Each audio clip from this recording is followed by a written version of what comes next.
And we're live. That was fast. We are indeed.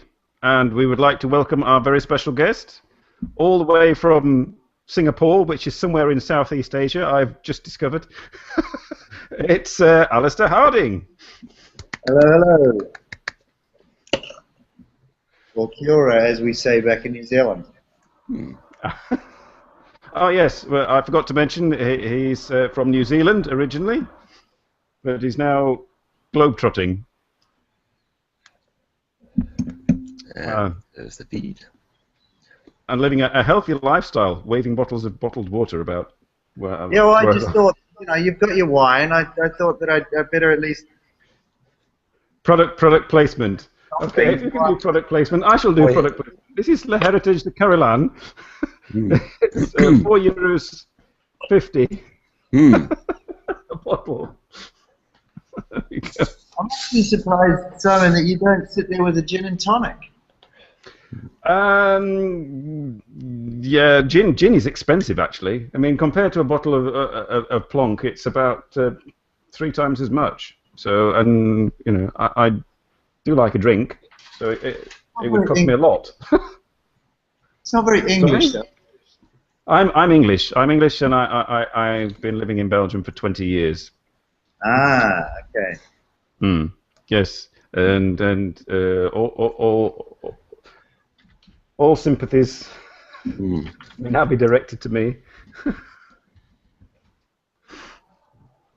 All right, what do our audience say? Oh, it's Num, it's Sean, it's Lucas, it's Raz.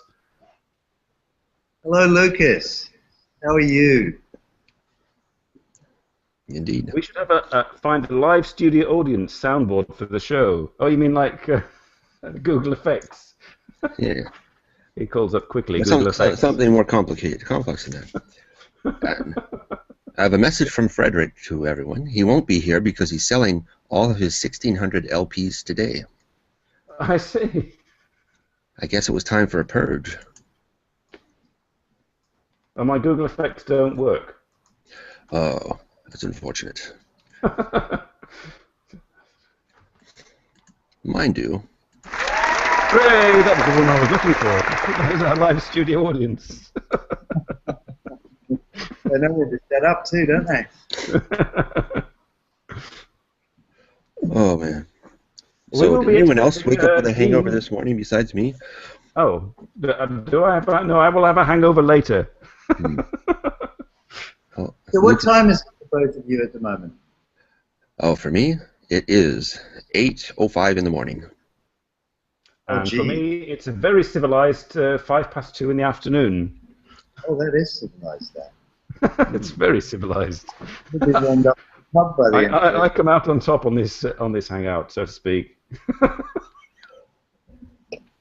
Yes, especially before daylight savings, I get to start at 7 a.m. every Saturday, which is basically when I start working during the week, so it's all the same. Oh, look! Oh, yay! Oh, it's a bright white chap. Hello, there we are. Hello! I think at the moment. Hello, good to see you. It's nice to see you too. How are you, mate? I'm good, How are you, man? Very good, very good. Nice to see you there. We're having an Antipodean show today. When Dean gets here, he's doing an errand for somebody at the moment. We shall have 3 people from that part of the world. There we go. Taking over. Special. So, I'm sorry. I'm just in discombobulated mode. This is already live? There's a live button. We are live. Okay. We are live. Yes. Live, yes. You're live and discombobulated. Yes. So where's the link for this? Where can I watch myself? Oh, I'll put it in the chat. Yeah. Let's see. Copy and paste. Damn. Forgot to turn the lights off. That was it. So, what I want to know, Alistair, is your intrepid cameraman. He does a bloody good job, I must say. He does an amazing job, Nick. It took us a little bit to figure out. I mean, there's so many different ways of shooting, right? Mm. It took us a little while to figure out exactly what our style was, but we've really got it down now. And I mean, he's a pleasure to work with because every time I get on to edit the stuff, it's knows exactly what I'm looking for, and I know exactly what he's looking for. And it's Yeah, so there's not a lot of time. You don't have to waste a lot of time plowing through material. You can just sort of right, that. Yeah. Well, we started off when we did the Tokyo one. I started off by writing loads of shoot scripts and everything like that, and we planned out every shot that we were going to take. We were even doing I did some pista cameras on the street around the hotel, which will never see the light of day because they were horrible. Hello and welcome to. Basically, I kept on doing your Alan Wicker impersonation. I kept on changing what I was saying halfway through the sentence, and he was getting awfully pissed off with me, I think. But yeah, we threw those away. But yeah, now we sort of just figure out what the basic story is, and we go out there and we just shoot it as we go. So there's no retakes, or do you? We did shoot the kidnapping scene in the this week's one a couple of times. After he'd surprised me, I had a feeling something was going to happen, but I didn't know exactly what it was, and I turned around the corner and the guy came out with a gun in his hand pointing at my face. It was a bit freaky. So that take is all real, but we did do it a couple of times after that just so we got the extra shots. Yeah. So much fun. So much fun. Hurt a lot as well. So I mean, is the sound just via the camera, or do you have a sound guy as well? No, Nick is actually, the way I met him was he's a sound guy. I work with him all the time as a sound guy here in Singapore, and but he's just like me. He quit his job a few years ago. He was in advertising for 19 years or something, and just before I came into TV, he did the same thing. He quit his job and decided he wanted to follow his passion. So anyway, we came into contact with each other, and he's a sound guy, and he wants to start getting into camera work, and so that's how it happened. So he does the sound and the camera at the same time. That's why we've actually got that boom mic that I use to interview people with, and sometimes we'll stick it on top of the camera. But in general, it's just him doing the sound and the camera, and I do all the editing and bumble my way through the interview. Because I mean, it looks amazing. I mean, I think you'd. Oh, he's gone quiet. He's muted himself. It looks amazing, doesn't it, Hiko? It does. It does. Sorry, I was typing, so I didn't want to be that guy, like tapping away at the same time. But yes, I mean, it does. It's exactly what happens when you get a, the guy who actually knows what he's doing. It's remarkable. Everyone gather around. There's someone here who actually knows what we're doing. Everybody in the audience, if you want to learn how to make good YouTube videos. It's actually rather simple. It's not rocket surgery. Yeah. Rocket surgery. Oh God. Yeah, rocket science. Crossroads of a great precipice here. I used to know brain science and rocket surgery. Hi, Mummy. Hi, Manny. Mummy has got up especially early from Oregon to watch us. Excellent. Oh, Sean. Yeah, I wonder, did you? I used to know the director of engineering and development at the Kennedy Space Center. He has since then passed away, but he used to say every time the space shuttle went up, he was always surprised that it actually did go up. Oh God! My parents got to go to a couple of the launches where they have the foreign dignitaries, like they stand up in that little room where transit control is, and they just watch with other astronauts sometimes. And yeah, my stepfather got quite the laugh the first time Sterling said that. I'm always surprised when it actually goes up. All those different parts made by so many contractors. The lunar module in 1969. I think I actually, sort of, my parents held me in front of the television to say, "Oh look, look, they're landing." but it had the power of its computing power was equivalent to a Sinclair ZX Spectrum. That's what got them to the moon. Yeah. I had one of those. It broke down very quickly. So actually, since we're here, you say it's not rocket surgery, which we're now clear on. But so it's you and a guy, but clearly you're doing something that the rest of us are not. So what is that very, very easy thing that you are doing? What is that magic production sauce that makes everything come out so good? It's a little bit different though, isn't it? Because when you go out and you do your videos, Hiko, you're doing an experience for your viewership in mind, aren't you? No. You're going out and you're giving people an experience of your life. I guess really when I go out and do it, I'm coming back. I'm spending bloody hours and weeks slaving over the editing. That's what the well, it is. Yeah. So which means it is rocket surgery, actually. With me, and just to be clear, I think it's not just me. I think it's the case actually for most people who make videos on YouTube. It isn't so much that I'm trying to share an experience of something with somebody else. It's more I'm trying to self-medicate and therapy my out-of-control internal monologue that I'm shooting these videos and walking around and talking anyway. So I look a little bit less crazy, still crazy, but slightly less crazy if I'm shooting a video while I do it. And then I post it onto you. And you know, if you've looked on YouTube at people who make videos of themselves, there's a lot of really, really disturbing content out there, actually.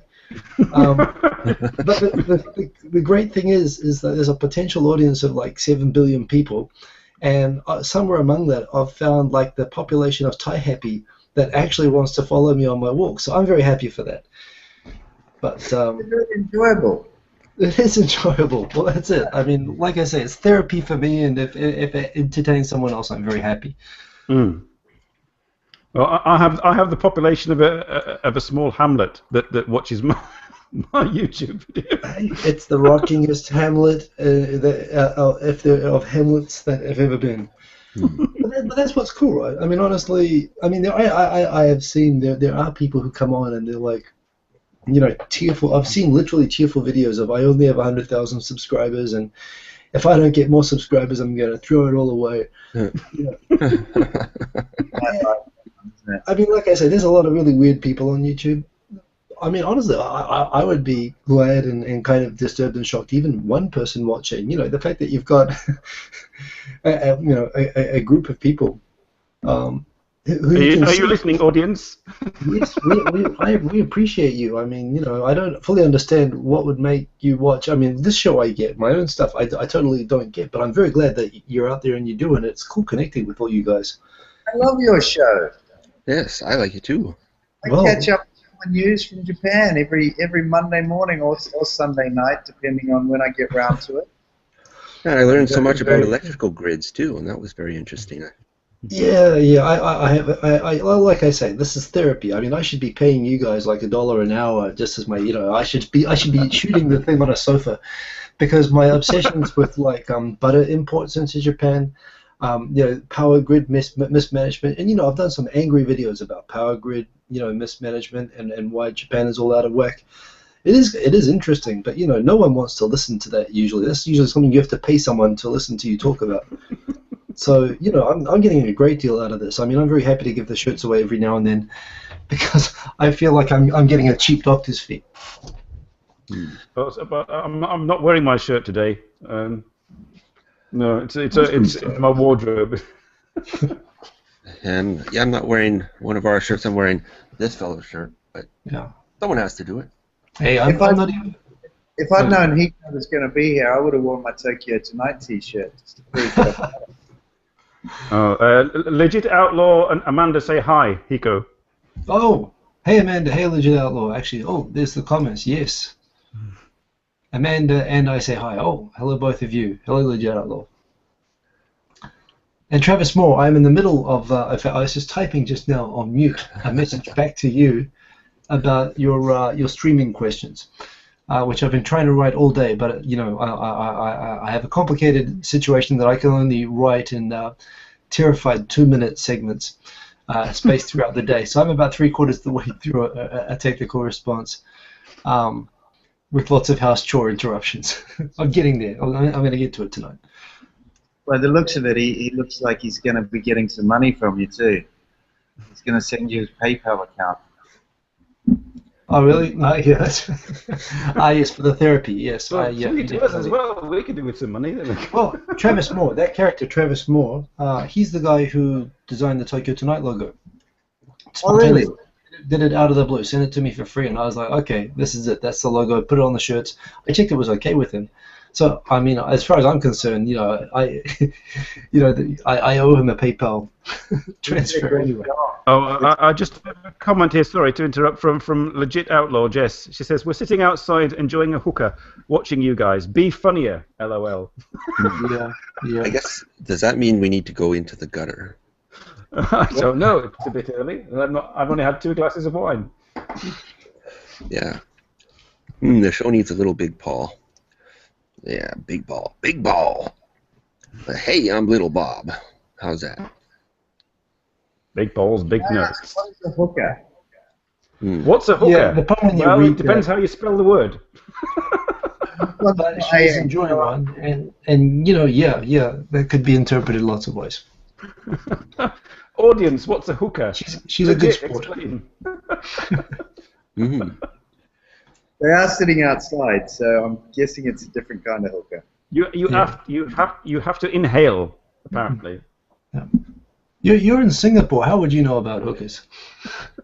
that laugh. I know that laugh.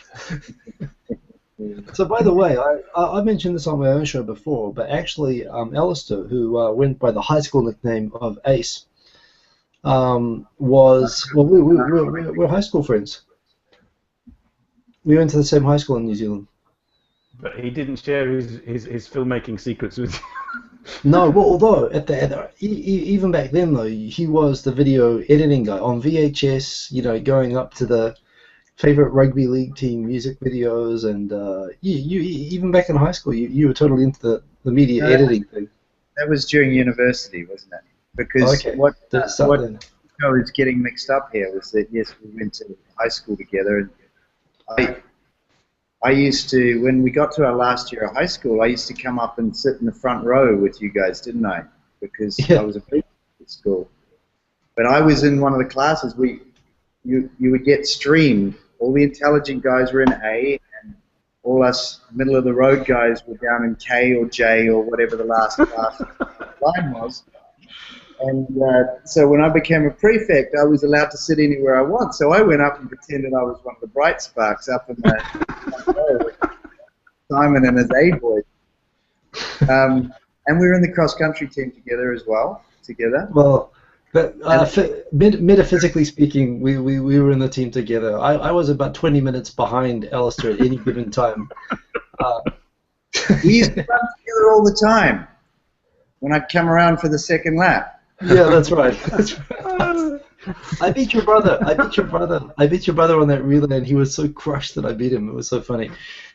But yes, that's right.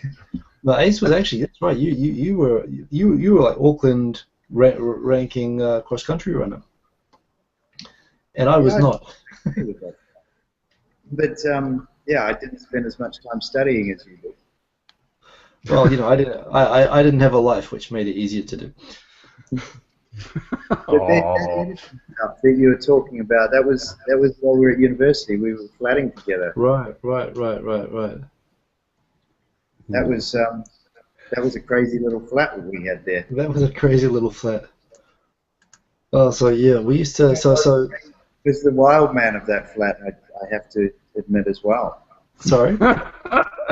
Me? Swap of crates. We want photographic evidence. That was a real hell flap. I mean, that really was. That was like something you'd set. I mean, you know, that would be a great TV setting. Just a pure hell flap like that. It was about that far off becoming the young ones. You know, we had moments. I think we exceeded, but yes, we were in that realm. That's where I've seen you before. It's Vivian. Vivian is our manic depressive flatmate. Yeah, no. So I mean, so basically, like straight out of high school, we're at a high school, 5 years in high school, 5 years in New Zealand, and all boys, 2,000 boys. So you know you're gonna come out of that pretty messed up, no matter what way you try to escape. And we were like among the first guys, pretty much straight out of high school, were straight into living in apartments, like away from family. So and we were in this, like, basically it wasn't really an apartment, right? Back in those days there were no apartments in the city, so it was a converted work office that they kind of forced. I thought you were going to say a sheep shearing shed, but no, there we go. Well, it's the same sort of thing in New Zealand, pretty much. Everything has a dual purpose. But yeah, it was this really shitty rundown kind of place. But the thing was, it was in the middle of the city where everyone would go out drinking. So basically, our place was like the first stop for all the guys going in to warm up on the cheap drinks from the liquor shop up the road.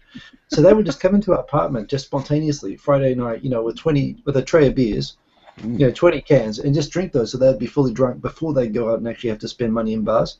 Yeah, get warmed up.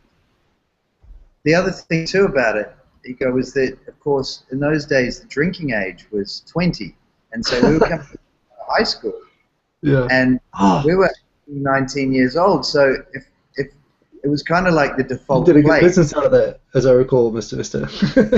Alistair. I'm not going to say anything. I'm not going to say anything. But yes. Secrets coming out on Three Old Dudes. But it was one of those situations where when people would come around and they would have their first drinks, and then we'd all pile down and we'd try and go to one of the bars, and if you got turned away with your fake ID, then everyone would come back to the apartment, and bit by bit people would drip back. So it would always be a revolving door sort of thing. It was a lot of fun. It was a lot of fun. No, honestly, I saw things in that apartment that are not meant to be seen. Oh. Yeah, so we don't have screen. Where is Dean? Asks Speed Gimp. He's doing an errand, Speed. He will try and join us later. Now, the fun thing was people would open up the window, right? We're on the 3rd floor, but people would open the window and climb onto the roof of the warehouse next door and stuff like that, and would drink out on the roof and stuff like that. But I remember there was a guy once from our class who actually fell through that roof. Like he didn't fall all the way through, but he fell through like to his shoulders, and we pulled him out. And we pulled him out. We looked down, and it was like a 3-story drop. He probably would have died. What's that? I vaguely. That was Ash. Who? That was Ash. I remember that. When he realized, like, he just about nearly died. You know, he was totally spooked. I remember that. Very vaguely, because it was kind of like city out there, and at the time the Auckland City Sky Tower was being built, and my bench was right next to that window where everyone was climbing out to go drinking there on the roof, and on the other side of those roofs the Sky Tower was being built, and the lights were shining down, the spotlights, as the tower got higher there were spotlights on the top of it, and they were shining down, and there was a period there where I was sleeping in broad daylight almost. For the time when that Sky Tower was. Yeah. Whenever I look at the Sky Tower in Auckland now, I always think of that. But I remember the same guy that happened to. There's just again. I think he just passed out, and he wasn't waking him up. So I think someone put him inside, like upside down, into one of those wheelie bins and closed it. And he was still closed, and he didn't react. But like 5 minutes later, all of a sudden, you could hear the screaming. He suddenly realized he was trapped and upside down inside a wheelie bin, and you know, I'm surprised, honestly. We did actually have to call the cops once on a flat pack, but other than that, I'm pretty surprised we got through pretty cleanly. We didn't. Nobody called them, did they? We get to the police. We called police and ambulance at the same time, and the ambulances kind of came and scolded us. I didn't get to the cops. It was a good flat. It was a good apartment. That was our first step into the world as responsible adults. And look how far you've come. Man.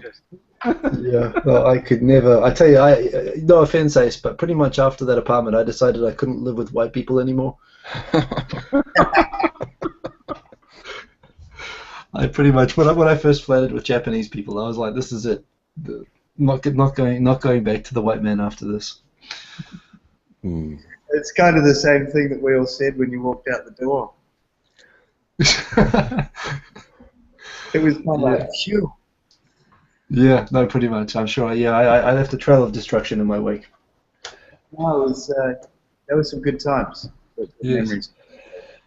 And of course, we were also just down the road from the district court. Yeah, No. which made it convenient for some of the.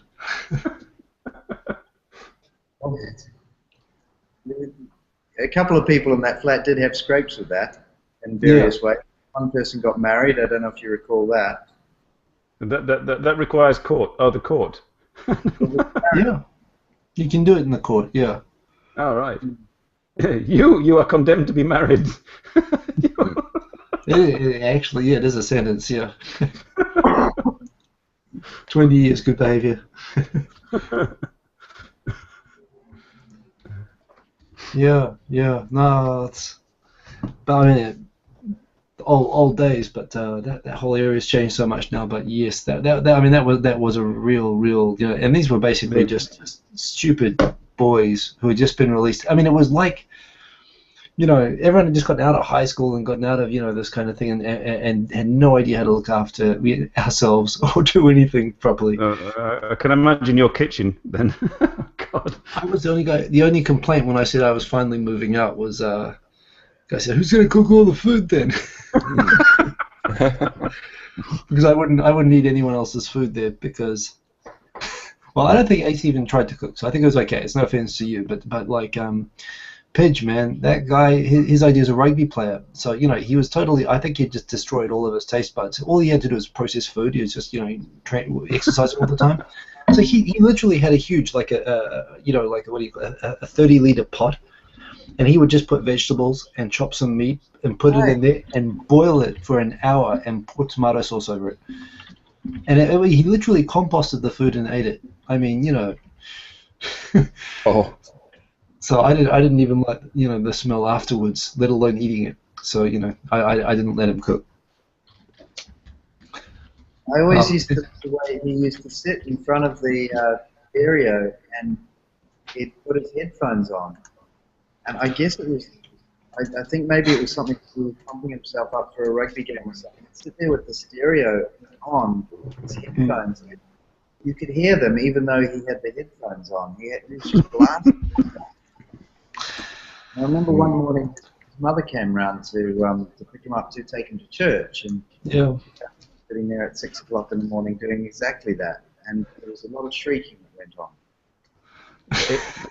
His mother came round at 6 o'clock in the morning to take him to church. 6 o'clock in the morning? Who goes to church at 6 o'clock in the morning? I remember it was a Sunday morning, and probably been out. Oh, God. Not now, Mother. Not now, Mother. Yes, I remember being confirmed in a church with a hangover. Quite a nasty one. You're up front, and the preacher's there doing his thing, and you're like, my head hurts. Oh, when will this be over? I don't know. I was raised Church of England, so half the time the Padre's got a hangover as well. It's fine. Good eye. Serious. Oh, God. Yeah. I had a hangover this morning. I didn't even drink yesterday. Yeah, that happens. I've started to notice that. I think it's an age thing now. And it's like, how could I be hungover? I didn't even drink. Come on, this isn't fair. My friends invited me over to their place last night, and I would have gotten pretty messed up there, but I didn't go. I chose to pass out on the bed, and I think that was the better choice. I don't know. I mean, obviously, maybe it's different for you guys. Am I the only one here who you know how with drunkenness you go through phases? You go through, cheerful, chirpy, happy, kind of roaring fun, and then kind of, wait a minute, it's a bit to go with the flow, and there's who are you, But for me, I skip all of those phases now. Honestly, I just have like a shandy and a Shirley Temple, and an hour later, I'm exhausted, and I'm just like, fuck you guys, I'm going home. There's no fun part. There's no curve. It's all gone. You're obviously doing it all wrong, Hiko, if you can I remember must it. be. Hmm. Yeah, or somebody spiked your Shirley Temple. Yeah, people do that. Shirley's a dodgy girl. Yeah, but I don't know. For me, the joy. Not that I ever really had it. I retain good memory during being drunk, which is a problem. So that inhibits me. Hmm. But, Yeah. Yeah, What that's what an happened to inhibiting me? factor. Yeah. so how long have you lived in Singapore? I've been here, it's coming up 15 years now. Wow. 15 years. Wow. So about the same time I've been in Japan, actually. What will be the accumulated fines that you've paid so far in that time? I'd use that as a measure of how much fun you've had. How much gum have you chewed? I've actually got off. It's all right. This is an 18+ show. You're okay. You can go ahead. I've actually got off pretty lucky, but I can't go into all of the details because I'll probably get fined for that. But I reckon I've only actually been fined a couple of times. Once for smoking in the wrong place, Yeah. and the other time was because I didn't have my card when I rented a car, and we have the ERP gantries. You pay a toll to go under these gantries, and so I'd forgotten to put the cash card in there, and so I didn't pay it, and then they sent me a letter when I didn't pay it, telling me my court date. I said, court date, and basically the letter went on to say, if you pay it before, then you don't have to turn up. But they really don't mess around. If you don't pay, you're off to court. That's it. Yeah. And they seem to And then you wind up married. Yes. call it the finest city, and as if it's something to be proud of. I don't quite get that one, but it's a nice, safe, easy, comfortable place to live. Yeah. I wouldn't be here still. I mean, my knowledge of Singapore is extremely limited. I apologise to Bernie if she's watching, because she's from Singapore. But from what I understand, it's a city-state. So, is there much countryside? No, that's the short answer. They do have some reservoirs. Yeah. I suppose that counts as countryside. But it's basically just one big city. That's what it is. It's an island. It's about 40 kilometers wide and about 20 kilometers tall, or that way. Yeah. And, you can cycle around it in a day, basically. It's very, very small. Here's a fun fact for you. I learned the other day that it's something like 15% of the land area is actually reclaimed land. Ah. Which is quite a huge amount when you really think about it. It's quite extraordinary. And they always say that. Sorry to interrupt. I mean, having watched your latest video, no, it was the one before the kidnap video, your first Singapore video. You just told us now you've been living there for 15 years, and they told you a word, and you said if you said this word, everybody would be like, "Wow, you know it." And you've been living, and you hadn't heard that word in the 15 years you've been living there. Okay, well, can I let you on a little secret with that one? Yeah, that was something I tried to avoid because I figured I might get in trouble with YouTube. Hanchai is a word that those guys have kind of developed, that little group of guys, and they actually have a clothing label called Hanchai Town, and they snuck it in on me. And when we went down there, we actually filmed the first part. We filmed at Zouk, at the nightclub, and so I'd said to Felix beforehand, I said, is there a Singapore dance style? And he said, yeah, Hanchai, ha ha ha. And I went, okay, well that's what I'm gonna lean on that. And so then when we went down to the nightclub, and that guy Tosh Rock, he's quite a minor celebrity here. And that's when he said, welcome to Hanchai Town. I thought, okay, well, that's cool. That's the name of the show. And so then we went and did the studio, the dance studio part. And I said to Felix, I'm going to call it Hanchai Town. How do you spell it and all of that? And what does it exactly mean? Because I really want to do this. And he didn't really tell me until later on. He kind of slipped out that he's got this brand called Hanchai Town. I went, okay. But it's a cool brand. I don't really care. And So basically, that episode is basically, for want of a better term, that was like a Mountain Dew town. It kind of was, but in my defense here, what that Hanchai town phrase is trying to encapsulate is exactly what I presented in the story. That's what it's about. It's about just going for it, you know, and that, as he said, it's about just figuring out what it means to you and getting what you want. But he, quick, Robert, think of a phrase and tell Alistair it's cool, and it'll be transmitted in the next episode. But just going back to your original comment there about how I've been living here so long and I didn't know it. Most Singaporeans that I've talked to about it, especially in that age group, they'll all say the same thing, that they hadn't heard it, or they've heard it but they don't really know what it means. So I feel like I'm doing a community service, teaching Singaporeans about their own culture. Oh, we do community service, don't we, Robert? We educate people. Is that why it's at this time of day? Yes. Yes, especially those terms of the week. Which we've sort of fallen away from that because Speed Gimp, one of our main suppliers of the terms of the week, has taken up jiu-jitsu again, and it happens to fall right in his time slot.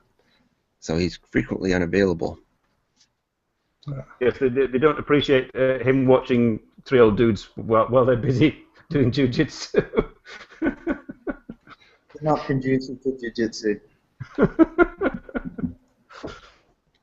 Yeah, he has some good stories. Yes, Dean knows Kung Fu. I just noticed Lucas made just a comment there saying there is one traditional village left in Singapore, and Lucas, yes, you're right, and it's actually just down the road. It's about 10 minutes walk from my house. It's called Kampong Lorong Buangkok. Kampong is the name for a traditional village. So yeah, there's one left, but the government's all about to run it down, I would expect. Morning, Eric. Hey, Eric. Guys with us. So I lived there in the early '80s, and it was totally. It was a bit like. It's funny. Like I've been back to Singapore recently, and when I go back there now, it's a completely different thing to what it was when I was a kid. Some of the places are still there.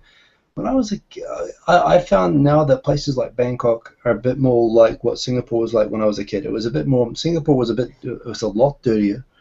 There's a lot more bustling and a bit more, you know. By comparison, it's become a little bit sterile, but it's also become kind of different. I mean, you know, but particularly through the 90s, just all of a sudden it got really clean. It got really. I mean, I used to live near the little India area where they actually allowed everything to be dirt on the ground to throw the rubbish and stuff onto. Which eventually the Singaporeans were all tolerant about the culture until they decided, no, disinfectant gloves, and they put it all through the Indian town.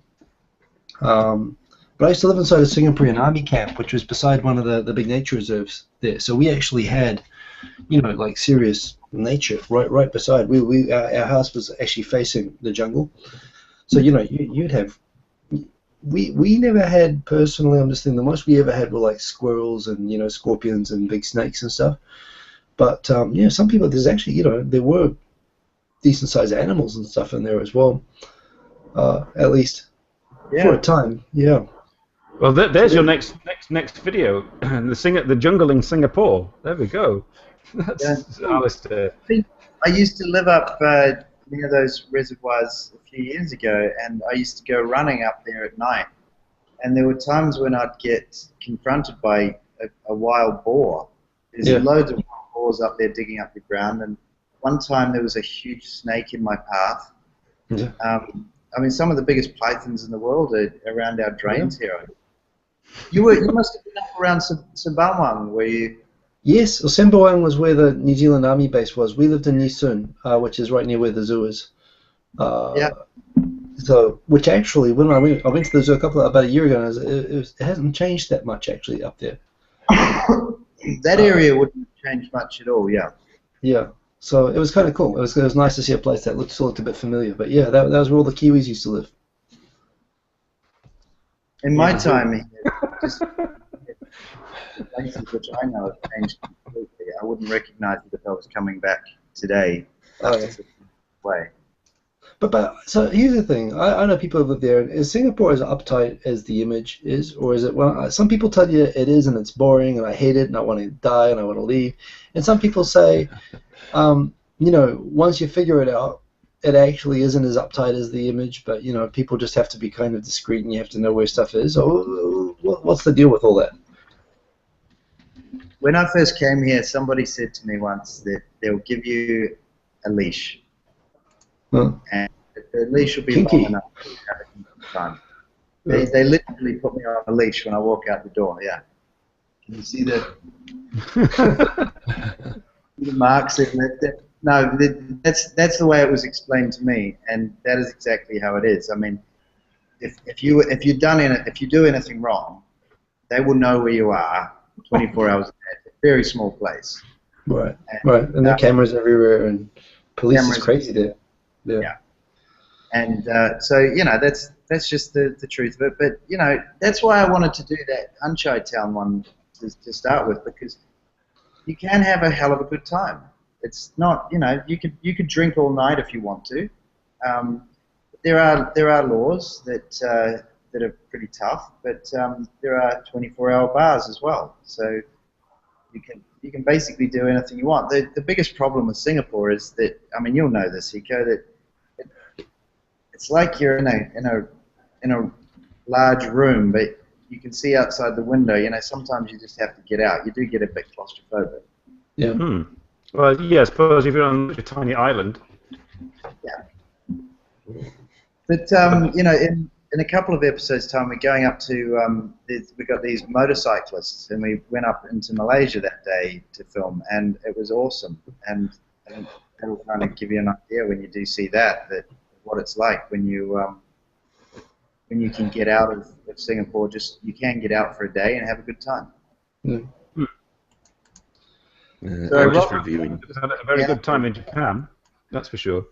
I certainly did. So when Ace was in Japan, you exchanged here, and I saw you briefly, although that was a very fuzzy night that I ended up for me in Niigata when I came to visit too you. many Shirley temples. I had several Shirley temples that particular night. I remember the last words of the night. This is the great thing about having clear memory of being completely drunk. The last words as I was passing out was, "Ace, get me a bucket." It's just one of the, and then I passed out. We did get you a bucket. I think I woke up and there was a bucket there. I didn't get it. We were lying on the army floor at the time, and I do think that there were some people that were worried.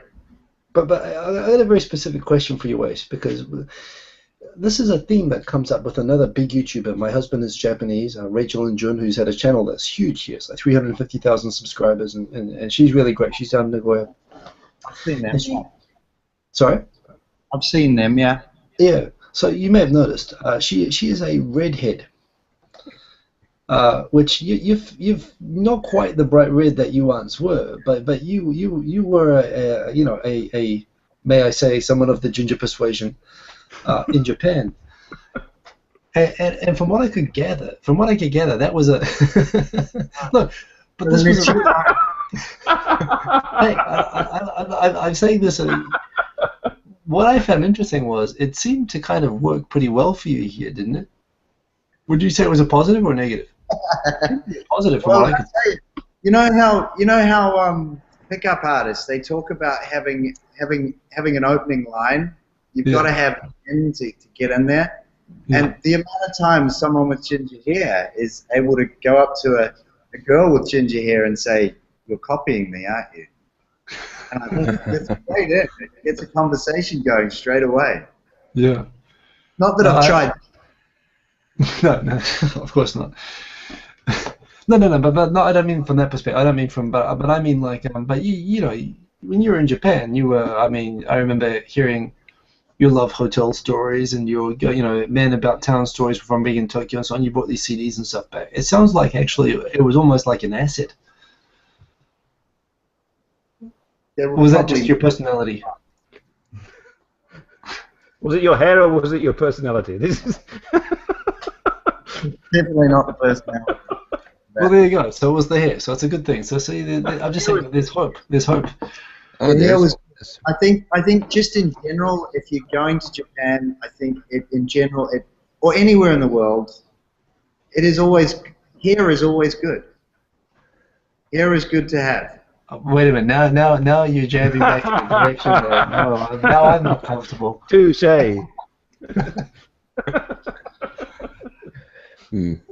So that's what it was. Yeah. Yeah. No, When no, no. the night before I left Japan the last time, I was pretty sad, which happened the first time I left Japan. So I said, how can I cheer myself up? I know I'll get someone to help me. So I went to Mr. Donut, bought a coffee and a French cooler. I went upstairs and waited for my free refills because I always had multiple refills to make the cup of coffee worth it. And I waited until I found a beautiful girl and waved, got over and talked to her for a couple hours, and I felt better. So, because it's always embarrassing crying on the plane home. So I had to do what I could to prevent that. There you are. This is our educational tip of the week. Wave to a beautiful girl in a restaurant and talk to her for 2 hours, and your problems will be solved. Yeah. Was that was- Dunkin' Donuts, did you say? Oh, that was actually that was at Tama Plaza in Yokohama. Oh. And Mr. Donut. Mr. Donut is the place to go, or it was, anyways. Times have changed, Wow. I'm sure. Mr. Donut says secrets I didn't know about. Yeah. You've Oh, been yeah. hanging out with Taco Bell too long, Hugo. Oh, Taco Bell, don't make me go back. Yeah, the first time is good. First time. No, it wasn't really particularly good the first time. There were some good bits, but the tacos, I don't get it. I don't get it. To tell the truth, I've never experienced, eaten, or possibly even seen a taco. So I mean, I don't understand the fascination. Yeah. To be quite honest. Well, some tacos are pretty good. Some of them. I can imagine that, and I had something which was more like a kebab, like a full like pita kind of wrap thing, which was actually pretty good. But if you like Simon, you've got kebabs in your part of the world, so you don't need to know anything else. Honestly, you've got. Basically, it's a sort of like glorified kebab. Oh. It's not even glorified. It's just what they don't know about kebabs there, right? It's named glorious kebab. Yeah, they think this is the greatest thing. I'm pretty sure in Mexico, like if you actually went into from everything like here, the actual real Mexican food, like with real big chunks of meat and spicy sauce and everything, and that's meant to be awesome, and I believe that. But the American fast food imitation of that is no. It's it has that place of being the post drinking food, but I have to admit, my first trip to America, I was really disappointed by the food. I don't know. It's kind of surprising. They're the richest country in the world. They could have the best of everything, and how they end up with all this processed crap that they eat. I don't know. It was surprising to me. Yeah, I did have some nice Mexican food when I was in Hot Springs in Arkansas, because they do have a lot of Spanish people. So we went into a Mexican restaurant, and it was very good. Although it attacked Sarah right away. It didn't hold back on her, unfortunately. They attacked Sarah? It attacked her. Food. She had celiac disease, and it eats the wrong He thing. said euphemistically. Yeah. I see. When you said it was in Arkansas, I was thinking, geez, anything's possible. Yeah. No, we didn't see any white sheets when we were there, fortunately. No. I don't know. I guess they'd want more Canadians, but then they probably wouldn't realize what they're getting. It's always the quiet ones. Yeah. So Ace, you finished recording the Singapore ones? Are you still doing them? I've got one last one to edit. Yeah, the jungle. There we go. We've got actually one of the people that kind of inspired me a lot to TV stuff was a young girl who is the front girl for a band, and I interviewed her a few years ago, and I just thought, wow, look, they're doing what they love to do, so why shouldn't I? And so it was quite an inspiration for me. So she's going to be in the last episode, and with her band, and also a young comedian as well. So it'll be a fun episode. It's going to be cool. but I've still got to edit it, and I'm kind of like, I've done 4, and I just, I've got to do one more. And all I really want to do is go and do Henna Gaijin Osaka.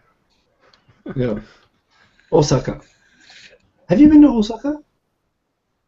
Yeah, not much, but yeah, it's a cool place. Yeah. No, I haven't spent much time down there either. But aren't you going to like Thailand after Singapore or something like that, or what is the? Is it going to be back to Japan first? I'll see how it goes, because I was just saying to the guys before that what I've kind of found is that we found a little bit of a niche there in Japan, and I think people are interested in Japan, right? There's loads of people all over the world that are interested in Japan. There's not too many that sit around in places all around the world going, I wonder what's going on in Singapore right now. And so, I have an interest, but yeah. Singapore is.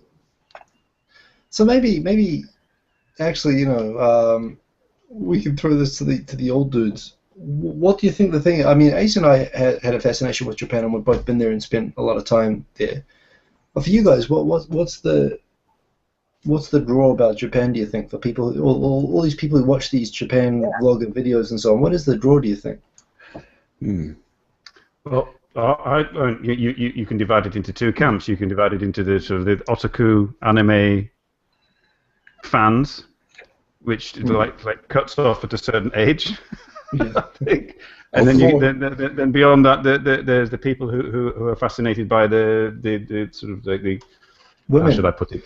The higher aspects of Japanese culture.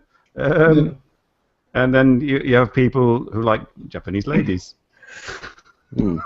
There was something else that drew me to Japan too.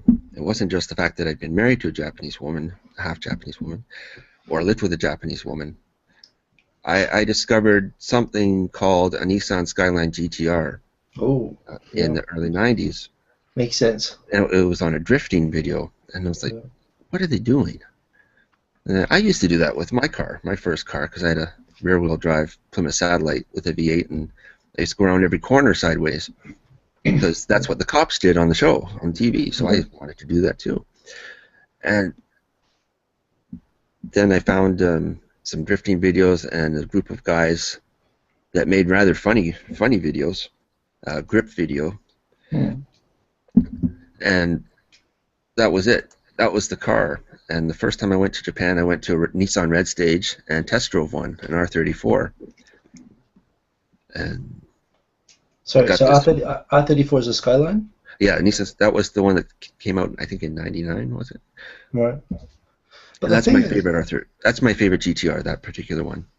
So I guess it's basically pop culture, high culture, ladies and cars. That's the fascination for Japan. That would do it. But you see, people do have an interest in Japan, and all over the world. I mean, whenever you talk to anybody, whenever I talk to anyone here, if someone's going to Japan, everyone goes, "Oh my God, you're so lucky.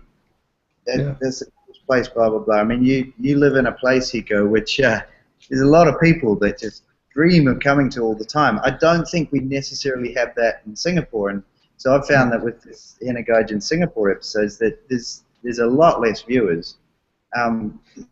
There's that core viewership that you so nicely support me with. But other than that, Singaporeans don't seem all that excited to see themselves on TV, really. Yeah. I know there must be an angle on that, though. I mean, Singapore has what, 5 million people? It's about 5, 6, something like that. Yeah. So there must be some. The thing is, as well, like when I go to Singapore, I stay at my dad's house and I see the TV there, and and I love watching the news. So when you watch Singaporean news, like even on commercial TV, it is highly controlled, right? I mean, you are in an Orwellian film when you're watching news in Singapore. So there must be a niche.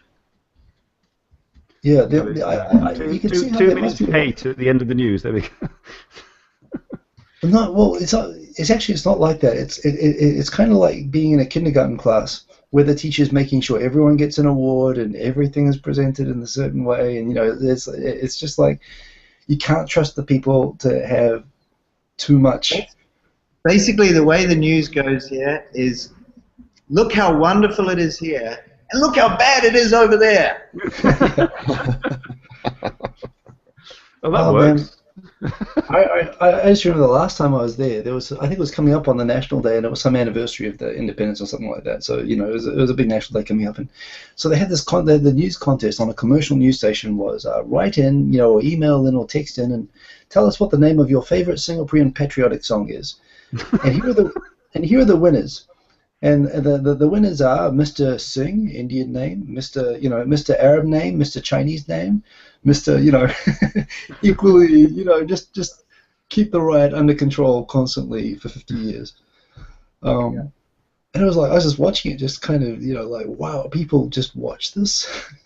But you could see how there are 5 million people there, and there must be some way. I mean, obviously, some people have used YouTube to try to get attention. I suppose it depends outside on the of the mainstream. demographics of those 5 million people. I mean, because YouTube viewers are, fit within a certain demographic. I mean, there aren't that many old YouTube viewers. Not many, are there? There must be a way to get their attention, but yeah, I mean, other than doing what that 16-year-old did. You got a lot of views. I would love to hear you discuss that, but I'm not going to discuss that. Yeah, I won't make you do that. So well, I'll be very glad to see you come back to Japan, because it was. It'd be awesome to come back and do it, because I think now, I was also saying to the guys that we were kind of fumbling a little bit, finding our way, Nick and I, in Japan the first time, and now we'll come back to Singapore. I think we've got it down now. When we go and do a story, we know exactly what we're doing, we know exactly what we're trying to get, and I think it comes off a lot more, a lot slicker and a little bit more real as well now. Yeah. And so I'd love to go back with all those learnings and go back to Japan and do it properly. And someone was just saying in the comments here about maybe street racing. Go and talk to some bosses or kids. Oh, that would be cool. Oh yeah. Well, that would be huge views on something like that. Yeah. Well, but you know what? I mean, well. So here's the thing. I think the reason Japan people, there are people who just watch anything about Japan and watch my stuff and so on, is that Japan is still, there's this huge mystique and aura and whatever around Japan that people just don't get, and it has two effects. One, it means I call them carpetbaggers. You get a lot of basic con artists who come here for 3 months and write a tell-all book about exposing Japan or whatever. And there's a lot of people who can get away with a lot of bullshit about Japan because there's no valid cross-checking of it. Mm-hmm. But the other thing is that there's well, as well as there are definitely these niches. So these people come to Japan and think every corner has got an anime or manga shop, and and feeding those fantasies, feeding the idea that everything is like Tokyo Drift, for example, going and shooting a drift documentary and talking to the drifters and saying, this is the real Tokyo Drift. There would be 1 million, drooling viewers would be watching that. And same with anime. You could do that, but at the same time, where people like I'm left, where I see either these complete misconceptions or I see these kind of bent stereotypes, and for me, I'm like, okay, I just want to give you the boring, in a way, part of the inspiration for my channel is to make it normal. But I guess the fact that it's not kind of normal or it's not perceived as normal is the magic that makes people watch it. So I don't know, you could totally tap into those kind of subculture, those fan subcultures. And those are there to be tapped. But at the same time, what I like about what you do is the fact that, in your first series, you managed to escape from those, right? You managed to do a whole series without tapping into those obvious subjects and doing it well. So I don't know, there is a certain point, I think you become entitled to cash in and do a drifting video or something like that, do something that actually taps in. Or do a ride-along, yeah. What you're saying there, though, Hiko, is, yeah, sure, maybe I could go and do a video like that, but you know me, the way that I would approach it, it would not be a complete about like what you're talking about. I know. That's be natural for me anyway. But what I love so much, and what the people I know who love Japan videos loved about your first season, and where we give you the most credit, apart from the fact of the awesome production quality and so on, and that you know, it's a total different level to everything that we struggle to do. But on top of that, you didn't take any easy or obvious routes at all to the subject matters. All the subject matters were left field subject matters, you know, or not obvious subject matters, and you managed to do it awesome. And that in itself is kind of also adds, even for someone like me, to the whoa factor. You know, like, geez, I didn't know about that. I didn't know about women's pro wrestling or about tatami makers, and you know that. So that was really cool as well. And again, I think you would do a drift culture thing awesome. And honestly, you should do that, because that would get you, you know, that would attract viewers from beyond word of, you know, mouth. That would get you a lot of search followers, and that would really help grow your channel faster. Mm. That pro wrestling one, the Joshi Proresu one, was huge for that. I was getting emails and messages from people all of these. Oh yeah, I mean, there have been films about pro wrestlers before. I mean, female pro wrestlers. Yeah. But there's something about a female pro wrestler that is just so much more exciting than a male one as well. Oh, and indeed, that Japanese champion, she looked rather hot. Mm. Which one? The Japanese female champion there of that league. Oh, yeah. She is hot. Right. Solid. Rar. She was tiny. She was like half my height. Lovely girl. Now that's exciting. So somehow you need to get that pro wrestler girl into a drifting car, and you would have him subscribe for life. He would give you an advance payment on all the videos.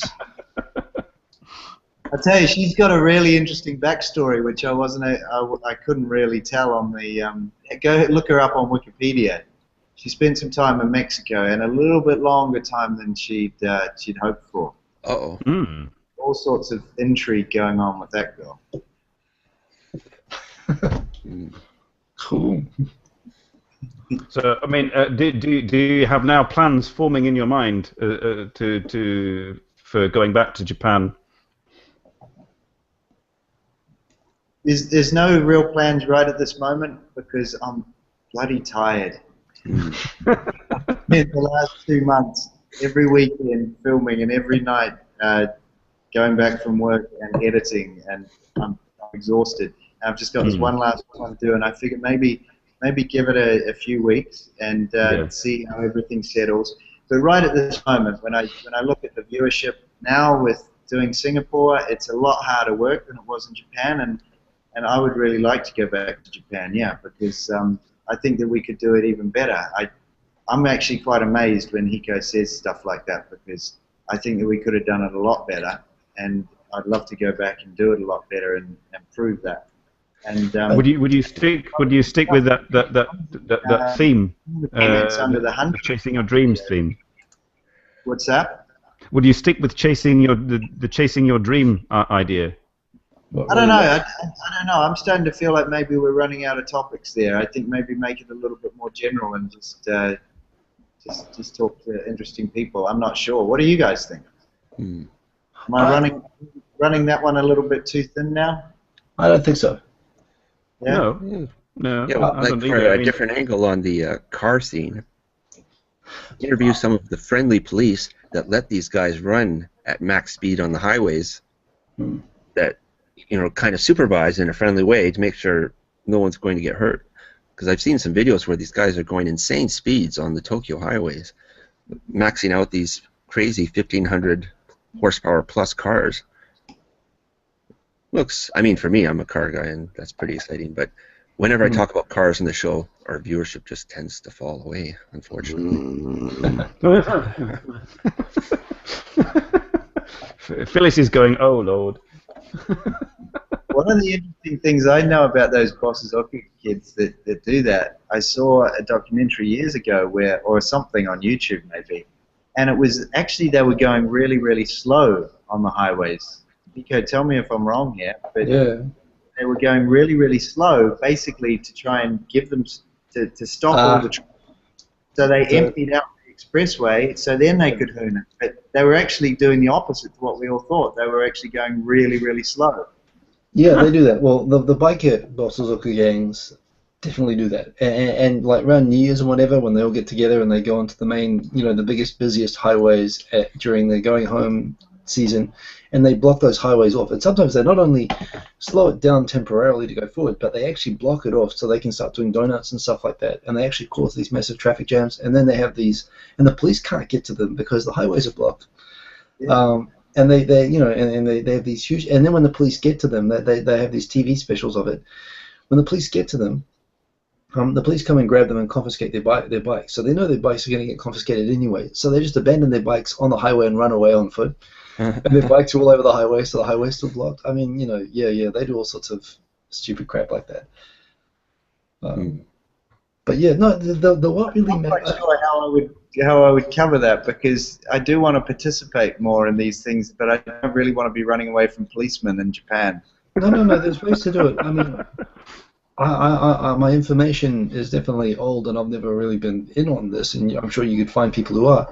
The drift scene, or not even the drift scene so much, but the boy racer scene in Tokyo, as it exists, you probably want to, near Yokohama, there's a big highway junction, one of the highway off ramps down there where they gather, which is right beside where the Aqualine, which is a like a 20-kilometer underwater tunnel that now connects the bottom of Chiba with Yokohama, and it's a straight line tunnel where they have speed sensors all the way, and they tell you slow down, flashing on a thing, but they don't actually use speed cameras or ticket you. So I know people who have like Ferraris and stuff, and that's where they go and do their burn runs and drag races, even though they have these things telling them slow down with these automatic sensors everywhere. But apparently that was like a gathering point, and I've seen and I've heard of things being done where you go and meet people down there and you can talk to them and so on. But yeah, no. In terms of I think the basic theme, people who have discovered what really matters for them and then just getting into what their passions and what they're about, I think you can. I don't think that gets thin. I think you can just you can use that as an excuse or a thread to tie everything together. But I think keeping that message constant, there's real meaning to that. What I worry about is a little bit too preachy, because at the end of every episode I'm saying something about this. It's so self-conscious. I remember, so I was talking to Ace on Skype or something after the Japan season. I kind of asked, so why did you only do 4? Why, when you went back, why didn't you do more? And Ace is saying, because I was getting tired of hearing my own voice in the editing.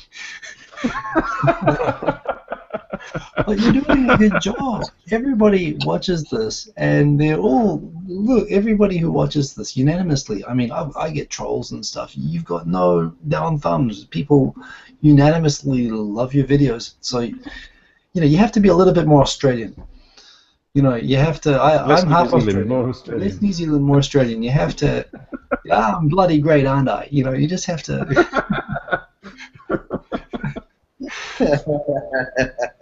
Because you're doing a good job. Don't restrain yourself out of this bloody New Zealand humility, please. This is a bit off topic, but I have a question about your cameraman. What kind of camera does he use? I feel really bad. I always. It feels bad because he beats the cameraman. He actually kicks him and swears at him and throws fruit at him. That's why. I think it's the Canon XF100 or XF300. I can't remember if it's 300 or 100. But it's basically, it's just a fixed lens, and there's an onboard mic, and then he will plug the boom mic that I use for the interviews into the camera. So when I edit, I'm editing with sound already synced there. I'm not having to sync up the sound to the footage. Now there are some. It's a semi-professional or professional camera then. Well, yeah, but it's what it is. Yeah, I mean it's 1080. It's done in HD, but you're not going to get any depth of focus. So if you look at this last episode where we've got when we're talking to Rianne, the Wushu girl, I actually pulled out the 5D, the Canon 5D, with a longer lens on it, and so we got some really nice shots with depth of focus, and that's the first time of it. Well, we did use it actually up in Japan, but not very much.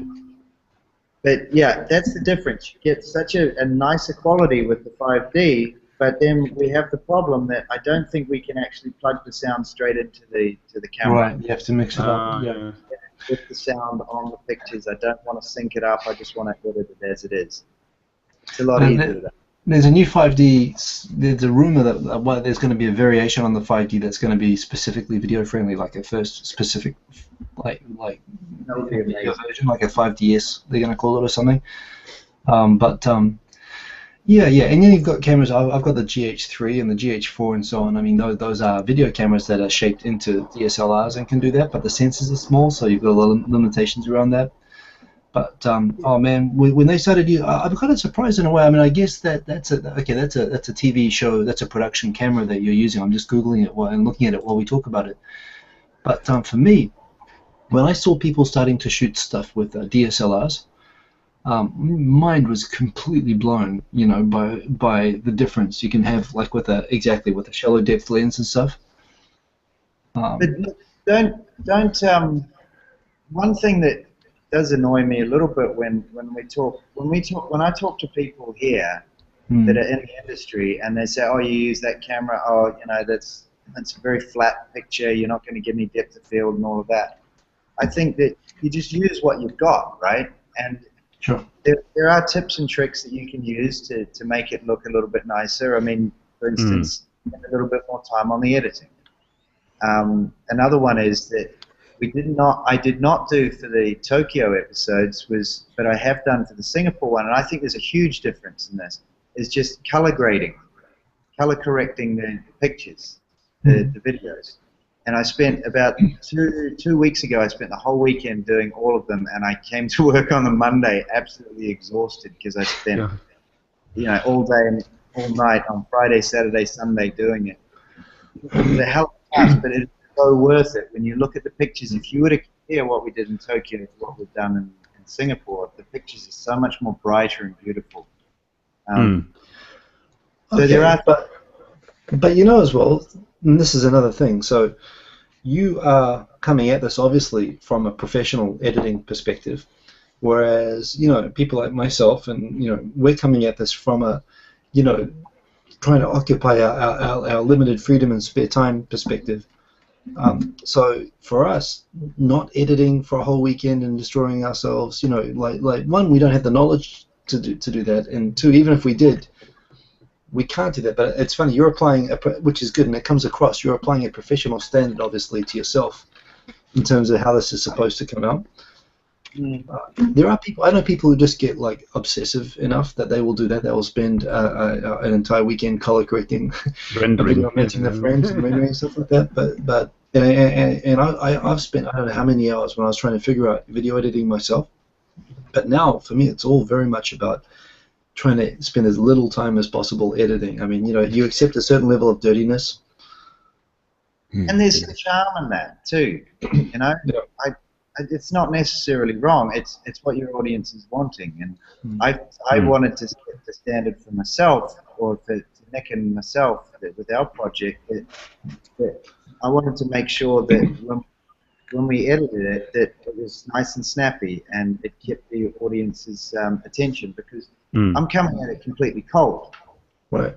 You guys have been doing this for years, and you've got an audience which knows your style, and they're willing to sit through your ums and ahs. Nobody was going to. That's all I offer. That's actually. Well, it's tomorrow we will have Hiko doing ums and ahs. Please go and watch him. Actually, my very first video. I think one of my very first videos, which actually got like now has 750,000 views now in Japanese, and it was in Japanese ums and ahs. You say ano, eto in Japanese, and it's a habit for me. I say ano a lot.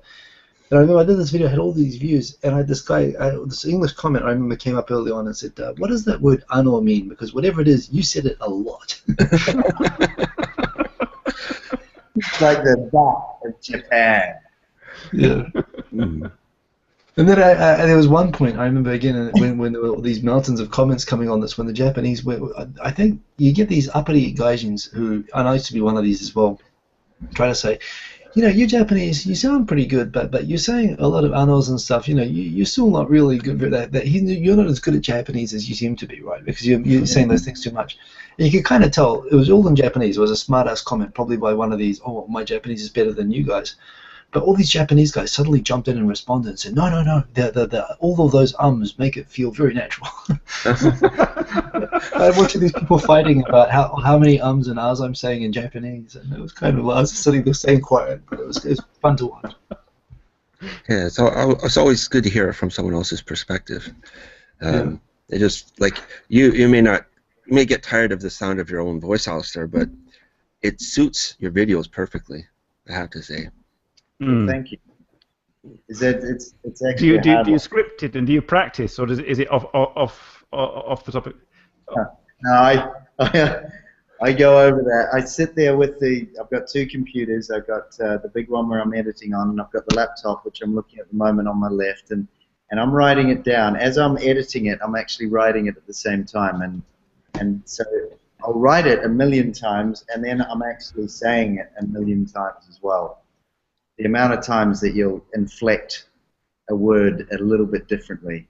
It's, so we're getting the polished version. When we that's as polished as it's going to get, I reckon. It sounds like myself in my room. It sounds like we need to give you some tips. What I wanted to ask you is, what made you decide to go for YouTube and not any other video source or television company or whatever? Basically, I was saying this I've said this to you, Hiko, haven't I? That I get a little bit sick of, in my business we spend a lot of time proposing shows to people, to big television networks and corporates who want to do similar things and all of that. And by the time you start off with these great hopes and this great idea, and then as it filters through the corporate machine, you end up with something completely different. And so that's why I wanted to do it my own way, and YouTube was just the way that I figured it could be done. That's basically it. We have been talking. There have been a couple of people that have expressed some interest on a corporate level. So hopefully, maybe we can take it to something where we actually get paid to do it. But I don't really know how that might happen. But at the moment, I just like doing it. That's all. A fascinating part of the chat that we had about this as well was you mentioned as well. So of course you want to pitch the show, you want to get the corporate sponsorship, you want to get all the budget and the crew, and you want to go and do it. But at the same time, so you've been forced to do this lean and guerrilla style, and you and one other guy most of the time. And you mentioned as well you found that kind of liberating, actually. So say for example halfway through, Mountain Dew says I want this guy, I want this to be the Mountain Dew What Really Matters series, and you get a crew of 20 people. I mean, it's funny. Would you take it? I don't think that would work. I was saying this to somebody just yesterday. I won't mention the company name, but we were talking about. I was basically telling him about it, saying, "You want to be interested in this? Hurry up and be interested." And we were talking about it because they were doing something similar with a big company. And I said to him, "I think that the best part about it is that we've just got two guys." Because when we turn up to that nightclub, and Nick gets on the dance floor and he puts the camera in there, and there's a bloody light panel in front of it as well. So, and all these kids just go, "Oh my God, there's only two people. That's not intimidating at all." And they jump in there and they just started dancing. It was cool. We had the best night. But if you've got I reckon a crew of about 5 people, that's just going to intimidate people. It's going to get in the way. You're not going to be able to follow them. Like that interview that I did there with Sugar Shay. Yeah. He's quite big here in Singapore. Go have a look at him on YouTube. He's got some cool music too. Yeah. Just backstage there doing the whoop hype job, and I saw him and I went, "Oh my God, you're Sugar Shay. Can I interview you?" And he goes, "Yeah, cool." And I said, "Nick, come on, let's go." And that's how it happened. If you got 5 guys in the crew, You're going to have to go, okay, just wait here. Okay, camera 1, can you go stand over there? And camera 2, can you get this? Yeah, and can we do this again? You know. Yeah. Yeah. I think 2 people, that's the way you want to do it, because it's so natural. So you would turn down the offer of extra resources now? No.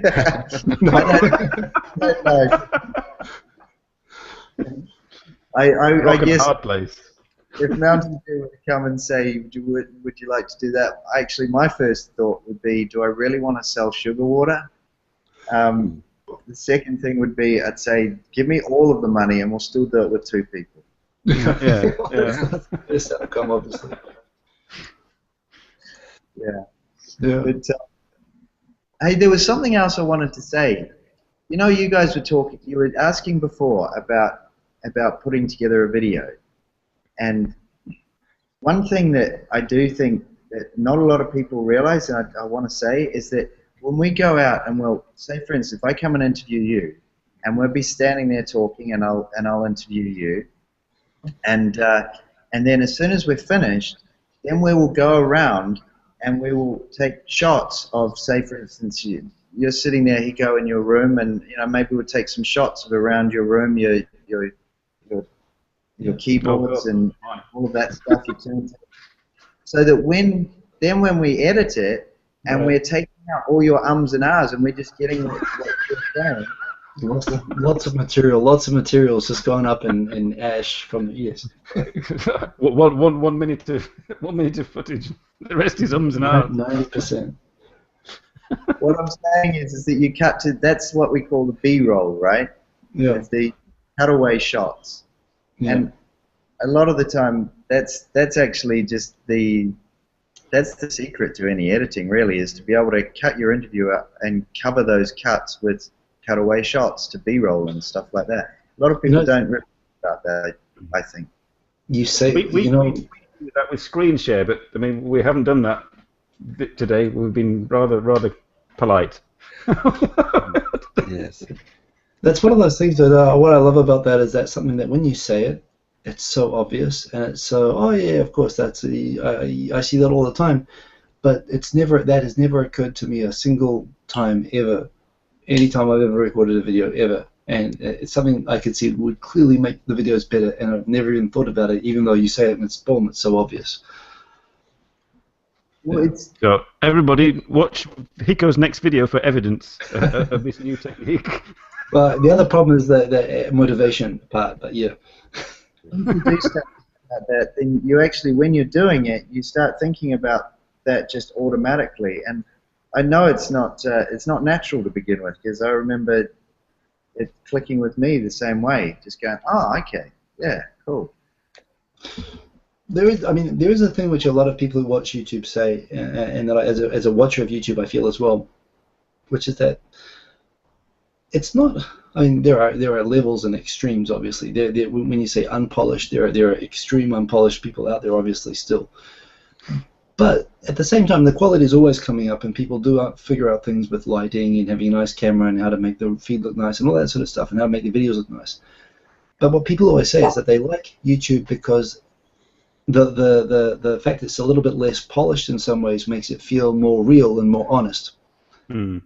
And it's great to have a TV production type thing, but that doesn't feel as personal or as, I don't know. What do you? I mean, that's something I hear a lot. I kind of feel like I don't fit in with your crowd of people, because Well, I don't have a crowd of people. But we'll sure you do. Just join the after show. right here. Yeah. No, I'm not, what I'm saying is that there is a divide which you're experiencing, and I love the fact that we're mates and we're experiencing this divide from the opposite sides of the divide coming in, of online video and production, and professional commercial production video, and you can see why it's easy on one side to be dismissive of the other, and there's a lot of lessons coming into the middle from both sides, right? And it's I don't know many people like you who are coming in this from learning about the online video and the social aspect and the monetization and the video strategy kind of aspect, from having a commercial background, when it's a completely different paradigm you know, it's an anti-business model to begin with, right? I mean, most of the people I know who make videos were making videos for years before there was any AdSense or any even money back from it. So the fundamental motivations are different. I think my motivation is exactly the same as yours there. I just love doing it, but there is one little difference, is that what I'm doing, I mean, it does cost a little bit of money, so I have to think about some kind of business model, or else I just can't keep doing it. Or I think it's a slightly different way of doing it, where I can just go around and do it myself without the help of Nick, perhaps. Who knows? But that's where the commercial and the online, so gradually people like me, all of a sudden we started getting AdSense revenue, and for the people who are doing it seriously, someone like me has enough AdSense revenue to go and buy a nice camera once a year. Someone like Victor, who's doing it more seriously, can actually cut down his work hours and actually start to, and there are some people who can actually quit their jobs and focus, on set. And some guys like Megwin, some of the big guys in Japan, have actually set up their own creator networks. And these are creator-controlled and run networks to accumulate, AdSense and cross-marketing to allow them to enhance their projects and do what they do. But they're taking that chance of making a living off it.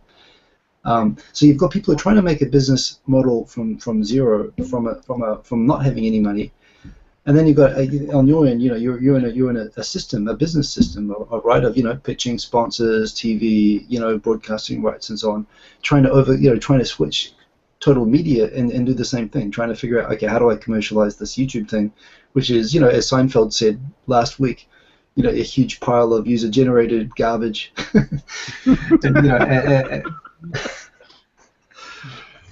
But it's kind of funny. I mean, we're both trying to figure out how to make how to do well and make it basically fundamentally get to do exactly what we want to do, and overcome the limitations. At the end of the day, that's what it's all about. It's just doing what you love to do, right? Yeah. Yeah. I mean, we wouldn't be doing this every Saturday if we didn't enjoy it. I mean, no way. It's our weekly therapy, as I've said many times. Yeah, I think a lot of this is that's all it is, and I think that's why I actually chose the idea, the theme for the show to be that, because I just figured after working in agency life for a while, it was just like, come on, I want to do something I love, and it just came very naturally, and that's why I love when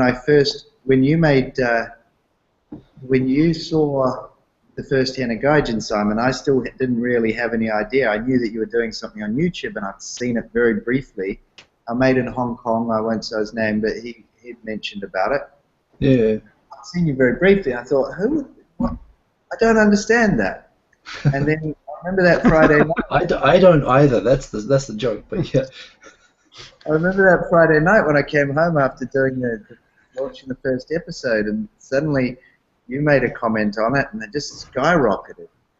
And then that night, Victor made a comment on it, and it skyrocketed a little bit more. And I just, okay, hold on, I've got to go and figure out what these guys are doing. And I've been kind of hooked by it. I think it's kind of like late night radio, talkback, isn't it? Welcome to Late Night Radio with Hikosaemon. That's good. That's good. That snowball mic. That's magic. There is actually really nice. There is a historical debate. So back before there was monetization, so back to when I started around 2010, YouTube had already been going properly for about four and a bit years at that point.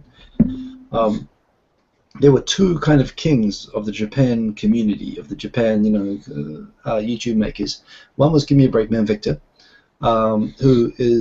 Victor used to be a bar manager. He's worked as a taxi driver in New York. So he's a people person. He's a talking person. He's a community kind of guy. But the real king, perhaps even beyond him, for the Japan community and the perceived kind of lead, was this guy called Tokyo Kuni, who was a TV producer who worked at NHK, and was also a stand-up comedian, and was a dedicated, focused content guy. But one of these guys who back in 2005 said, YouTube, it's the future. I want to jump on it and make quality production on there now. And it's funny because they were both these two, they're kind of rivals, because in those days there was no money. The only contest was in subscriber numbers and view numbers and stuff like that. And they were all friends, but at the same time they were clearly rivals. But I have been in the I've heard the trash talking from both sides, and the trash talking from the production side against the talking guy, which I've already pretty much said what that is that I'm sure if you want to make this whole YouTube thing like a big CV radio community, smoky one, this is because it all used to be like video responses and conversations and stuff like that. And he was like, I don't want any part of an online CV video radio community. I want to make proper production stuff that I'm proud of, And no one actually ever had a bad thing to say about Tokyo Kuni's stuff, except that he was a bit more aloof, perhaps, because he was aspiring to something a bit higher than the rest of us. I've heard you mention before. He started the YouTube Hanami. That's Tokyo. right. Yeah. Stuff still on the on YouTube. Oh yeah, you look up Tokyo Kuni, yeah, and he's got awesome videos. I'm just trying to think, what are some good? I mean, how do you spell Kuni though? Because I've tried to look for him. K-U-N-I. No. Cooney, as in Irish Kuni. That's why. Tokyo. Doing the Gaijin there. Something completely different. So now I get it. I never even thought about that. Hey, Tokyo Kuni. Kuni. That's brilliant. That never even occurred to me. But that would be a fantastic troll and a great channel name at the same time. Tokyo Kuni. That sounds naughty somehow. Well, yeah, I know what you're thinking. It's a Tokyo Kuni. Nothing wrong with that sort of thing, but yeah. So what happened to to your Kuni fella? Well, he's currently back in America, going through a bit of an R&R at the moment. I guess he's been laying low for a couple of years, but there are some rumors he might be coming back next year. But he was here for a long time, and I think he needed a bit of a break, and he's been back in the States. But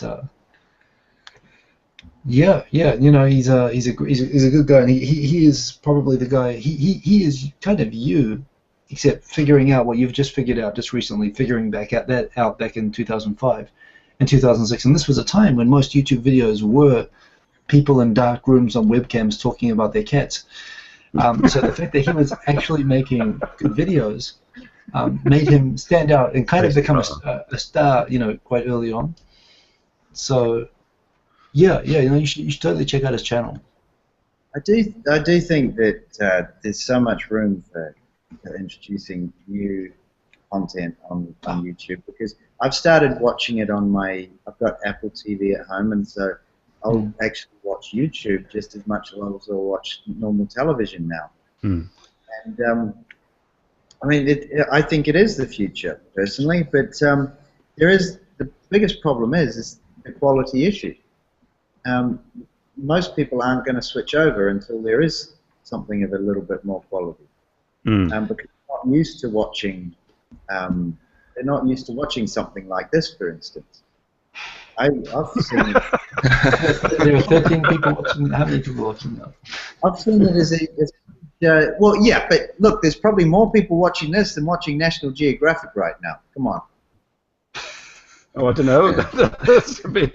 Pump themselves into every home around the world, but you've got about 50 channels, and no one watches them. I don't know if anyone. I don't watch TV. Yeah, I have a television. I have channels, but I just don't turn it on anymore. The thing is, YouTube went through a long period of really focusing on trying to increase quality, like you talked about. They started this Next Up program where they would select certain YouTube channels, like young people with some talent, some time and motivation. They would give them $20,000 and a video production course in Tokyo. They'd fly them into Tokyo, put them in a hotel, and train them for 2 weeks at Digital Hollywood Studios, and give them $20,000 to go back and buy all the equipment they need to go and make good quality videos. And they ran that for a few years. It's not running every year now, but they ran it for about 3 or 4 years. And it's funny. It was like the competition for that, especially because the more enthusiastic community in Japan is the foreign community. Frankly, it's always been the Japanese thing is just starting to pick up now. But of course, YouTube wants to promote Japanese people for this, right? For Japan. So there was always we always knew there would be one place for a foreigner in the 12 people who were selected. So you've got a whole population of Japan that doesn't give a shit, and are throwing in these kind of applications, and you've got these hundreds of foreigners here killing each other trying to get an application in, and hearing some of the bitterness and the backstabbing that was going on around trying to get into that program.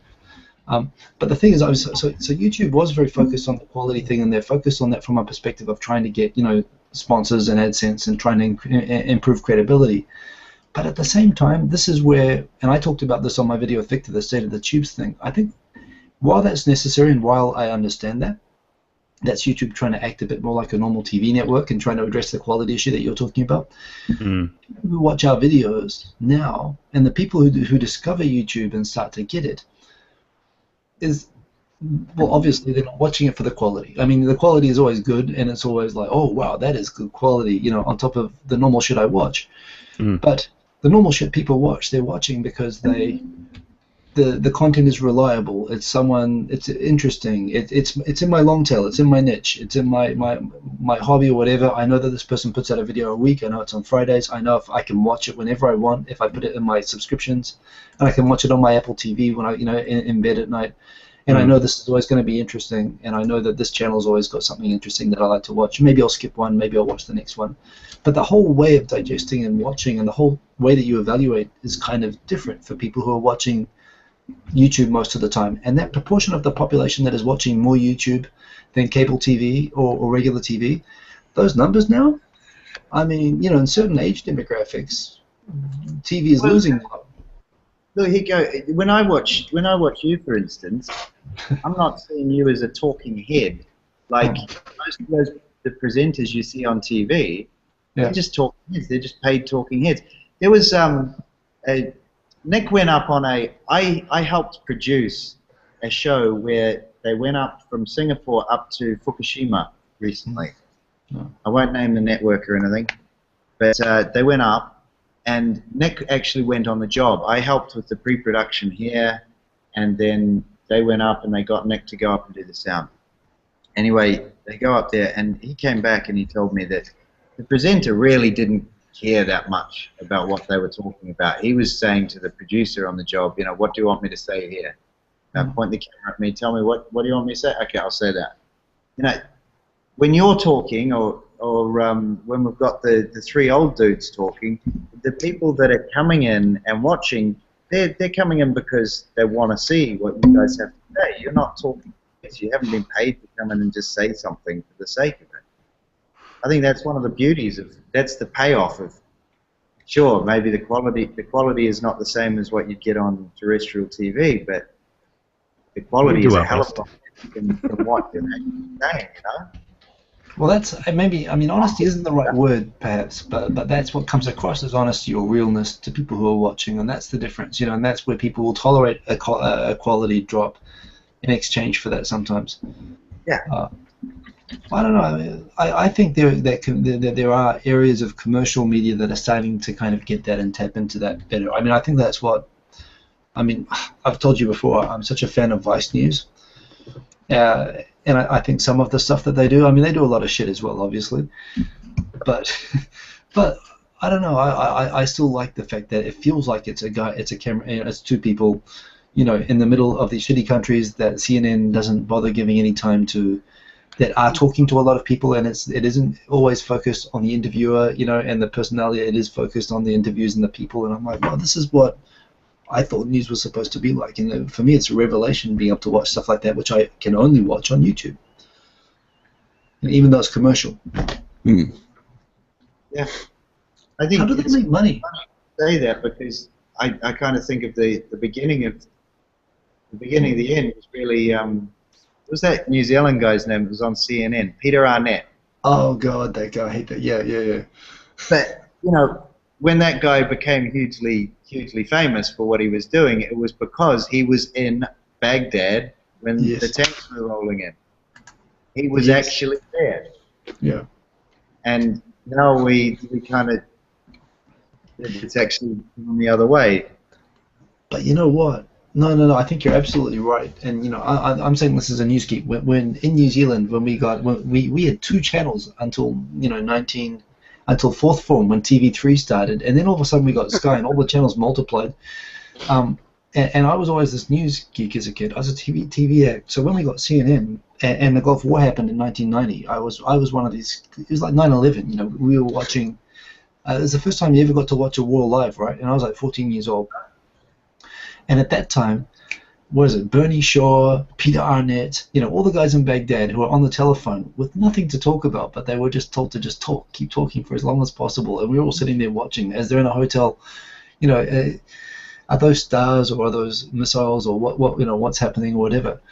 But those guys trying to figure out as they went along. But what happened at that time, when they went on to the 24-hour news, that they got so used to trying to fill in space and they couldn't be interviewing and editing and preparing content to fill up the 24-hour cycle. So they just started talking and they started focusing on the interviewers instead of the people being interviewed. And that was the start of the decline, I think, of news. The fact that, it's kind of a cliche and a joke how, when they need to trim down the segment, they trim down the people being interviewed rather than the shots of the interviewers and stuff like that now. Don't fear, people. There will never be a 24-hour 3 old dudes. 8 hours, maybe. Well, live, you can do the live vlogging. You can all with it. Some people do that, the 24-hour cameras and stuff. But yeah. I like the fact, and it's kind of what yours is as well. Why don't you guys all get together, like Victor and Go and 3 old dudes, and everyone else that does the same thing, and actually schedule it so people can watch 24 hours. Oh God. Well, we do it very informally. Certainly, I think that when we have the shows during the week is conscious. People do schedule, especially I know that my show. I know that people when they want to do another live show like Hikosaemon and Unrested, when they decided to do a show, they scheduled it before our show on Wednesday, and other people do it. There is an awareness of doing it around 24 hours wouldn't work because there are bumps and spikes in the time period when people watch, and also for our own life thing. I have actually thought about doing that once. I admit I've thought of going through and just taking down and promoting when the other shows are, when the other live shows are, especially when the live thing started. The other thing though is that the key to the live thing, it's actually the same as with videos. You need to be like we are, people who are basically have lives with so little else to do that we will be there at the same time every week. And when the live format started, everybody started a live show, and there were all these actually very good live shows, but all of the young and interesting and articulate and good-looking people, at some point they're going to have sex at night, or they're going to go out and get drunk, or they're going to actually be at a party or have friends. What did it was so? And after all those things have happened... You go. Yeah, after all of those things have happened to all of those people, then we're the only ones left. Same week, same time, same place every week, and they still do a live show. I'm just saying. Yeah. More than happy. Honestly, yeah, structuring it. There is an informal structuring, but as you say, there is actually. I agree. I think there's a merit to actually, and even coordinating and promoting. This is my informal structuring. There you go. Yeah. Yeah, like if you guys are moving 2.5 to Saturday night. Yes. Yeah, we like to coordinate to be on just before you guys, and then. Yeah. We have to go. It's time for 2.5. But that's exactly, and actually shout out the other shows that are happening before and after, and direct the traffic, and make people aware of the other shows so that you can share, an audience to the extent we've got similar topics. So yeah, no, I think that's exactly. Actually, I think that's a really good idea. YouTube's all about collaboration, right? That would be. That's exactly it. Way of doing it. Yeah. On that note, we're over time. Yeah. Like to go into the after show. So we'll still be here. We just won't be broadcasting, so that means we'll get some visitors. It's like an after funeral party. Yeah. So thank you very much, Alistair, for joining us, and Hiko too. Thank you for having me. I really enjoyed that. We have a star on our show because you watch your videos and it's like, oh, he's going to come on the show. That's awesome. And on that note, we'll watch them. Yeah, they're really worth watching. Hey, Frederick's here. Just in time for the Finally, after show, just as the Frederick. show finishes, Frederick arrives. And on that note, folks, thank you for See you next watching. week. We'll see you next week. Come to the after show. Bye for now. Bye.